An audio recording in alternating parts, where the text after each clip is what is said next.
Here are 3 things you absolutely must know before starting your spiritual journey, whether it's happening and you're just like, what is going on here? Or you're ready to go forward with it because you feel something inside of you trying to burst out of you and find your alignment with your soul. Hello and welcome to Meditate with Victoria. Every Sunday I give spiritual guidance so that you can fill your cup up for the week. And hopefully these are finding you at the right time in your life. The very first thing you must know before starting this journey is safety. You have to learn how to protect yourself. Just like starting a new job, a new sport, the very first thing you learn is safety. Spiritual awakening is no different. So, how do you do that? For starters, I want you to create a bubble in your space, around your space, while you sleep, and to carry on throughout the day. So every night when you're in between that sleep and awake kind of feeling, when you're laying in bed about to close your eyes for nighttime, I want you to close your eyes and imagine light coming out of your chest, your heart space, and filling your space. And as it fills your space, it's pushing anything bad or negative out. So imagine like maybe a dark cloud and it's pushing it out. So any lurking entities, spirits that are not wanted, not good to be around, you're just pushing it out. You're pushing out bad energy, bad thoughts, push it out. Then I want you to imagine a bubble, like a protective force field that nothing can get in. And I want you to say those words or think those words. Nothing can come in, nothing knows I'm here. Nothing can come in, nothing knows I'm here. If you want to invite your spirit guides, if you want to invite angels, something that you know is good for you, then you can include that. You don't have to push everything out, but you could push out things of low vibration, things of darkness, things that have not good intentions for you. And then I want you to fill your space with light. Imagine it coming from your heart center once again, because we're all capable of shining light wherever we go. We have it in us, within us all. You don't have to be a practitioner of some form of spirituality or religion. You are your connection to God. You do not have to go to a priest for protection. You can do these things on your own. And I wish I knew this when my spiritual awakening happened. It was spontaneous. I had no clue what was going on. I was having all these spirits come at me, and I was going to a Catholic priest, like, help me, get these things away from me, please. And he was like, well, we're backlogged. You're going to have to wait months. And I was like, I can't live with these things for months. Are you kidding me? So I had to figure it out on my own. And I wish that on nobody. So please protect yourself every night before you go to sleep and surround yourself with light. If you are in a depressed place, a dark place in your life right now, and you don't think you're capable of that light, first of all, the only thing holding you back from that light are your own thoughts. But if you're not in control of your own thoughts right now, if your thoughts are running your life, and it's okay if you're there, I have been there. I was there for a very long time. It is okay. I'm here to help you out. And I hope you find others that can help you out. If you are in that space, then call on light from Archangel Michael. He is there to help. He's very powerful. And he is very, very, very protective. His sword brings light. His sword brings God's light. And imagine that light filling your space. I'm going to tell you that you are capable of doing this on your own with light from within. But if you do not feel like you are there, or you feel like something more powerful is coming against you, then call on Archangel Michael and he will help you. Number 2 is channeling.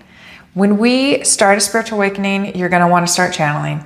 And whether it's through tarot cards, guided meditations where you go and meet your spirit guides, or you're working with a practitioner of some of these modalities, you're using rods, pendulums, whatever, or you're just going in prayer.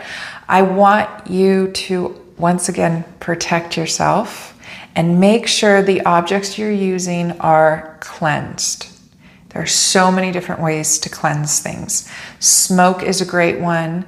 It doesn't have to be from sage. You can. Sometimes I smoke with pine or evergreens, and sometimes I smoke with rosemary.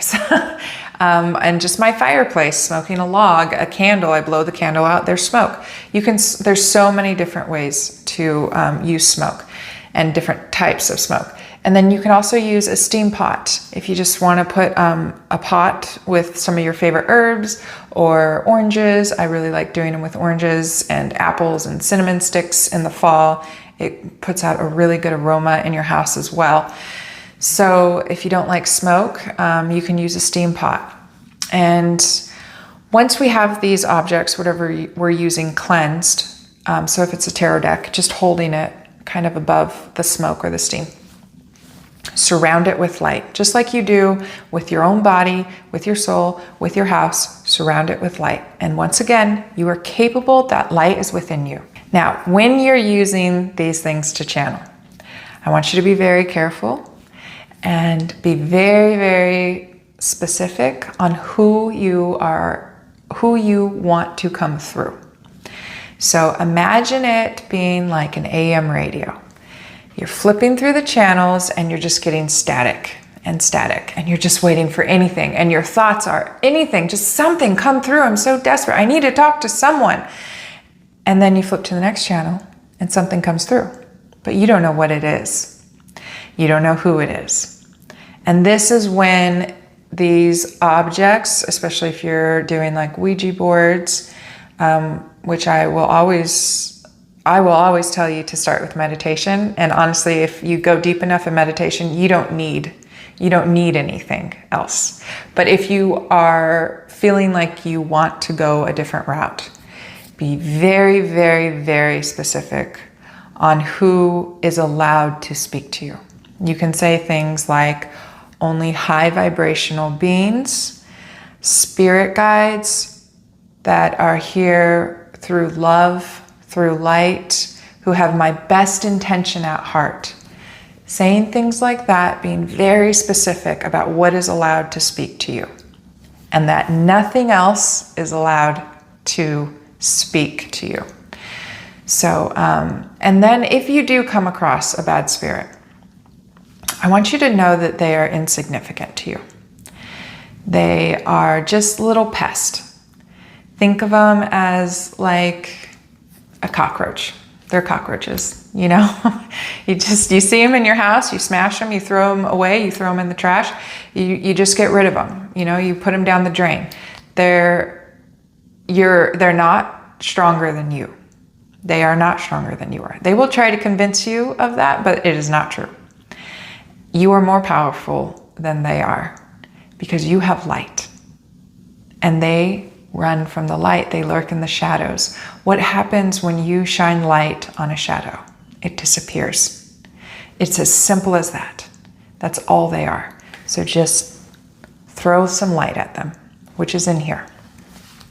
There was a time in my life where I was trying to channel my mom. I didn't know anything about protecting yourself or how to get in contact with the right thing that you want to talk to. I was just desperate. And I was in a very low place in my life. I was depressed, I was suicidal, I was drinking, and all these beings were attacking me, and I was so desperate. I was like, why can't you help me? My mom had passed away a couple of years ago, and she was a very strong soul on earth. So I could only imagine, you know, who she is in the spirit realm. And I was so frustrated and angry, and I just started yelling for her. And one day, I was trying to get a hold of her, and something came to me. It looked like my mom, but it was not my mom. It was an opportunistic being who knew I was trying to reach to my mom. I was putting so many thoughts out there, just blasting them into the void, hoping that she'd hear, and something else picked up on it and tried to disguise itself as my mom, which they're never really good at. if you are trying to get a hold of someone and they come to you in a very, very creepy different form, obviously it's not them. And I didn't know this at the time, and I was very confused. But, having experiences like that really teach you, really help you grow. So if something like that happens to you, just know that you have to be more direct on who it is that you want to see, that nothing else can come in, and work on getting your vibration up. There are lots of things you can do to get your vibration up. What lights you up? That is good for you. What lights you up that's good for you, that keeps you lit up? Is that meditation? Is that yoga? Is that going on a walk outside? The third thing is to listen to your intuition. Now, I know you've had experiences in your life where you didn't do something, but a little voice in your head was telling you to do it, and then you found yourself in trouble or in a situation. And you just thought, man, if only I had listened to that voice. Okay, so for a week, the next week, I want you to just do an experiment. I want you to do everything your intuition tells you to do. I want you to tune into it, believe it, and do it. I don't even care if it's, I should grab that extra water bottle. Grab the extra water bottle. Because if you don't, I promise you, when you get out to that basketball game, somebody's going to run out of water and be like, can I have a water? And there's no more water. So even if it's something small like that, or if it's something big, like, I know I should not get in my car right now. And then there's a car accident. Listen to your intuition this week. I've been in that situation. So, if you do this for a week, I promise you, your life will completely change. One time I was walking to my car, and my thought was, I really need to put my shoes on, but I love walking barefoot. And I was talking myself out of it, like we do with our intuition. We talk ourselves out of our intuition. And I thought, no, it's fine. I walk barefoot all the time. I'm just going to my car. It's, 15 feet away from my house. It's fine. So I walked out barefoot and I stepped on a piece of glass, like a big piece of glass, but small enough to where I could not get it out of my foot. It was in there, and it was lodged in there for months. For months, I was walking on this piece of glass.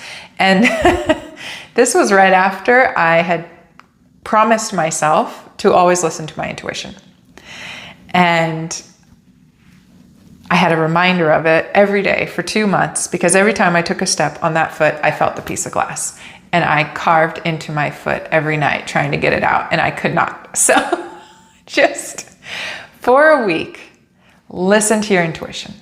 No matter how small or how big, just do it and see how your life changes. Thank you so much for joining me, and thank you for being here for yourself. Wherever you're at on this planet, peace be with you.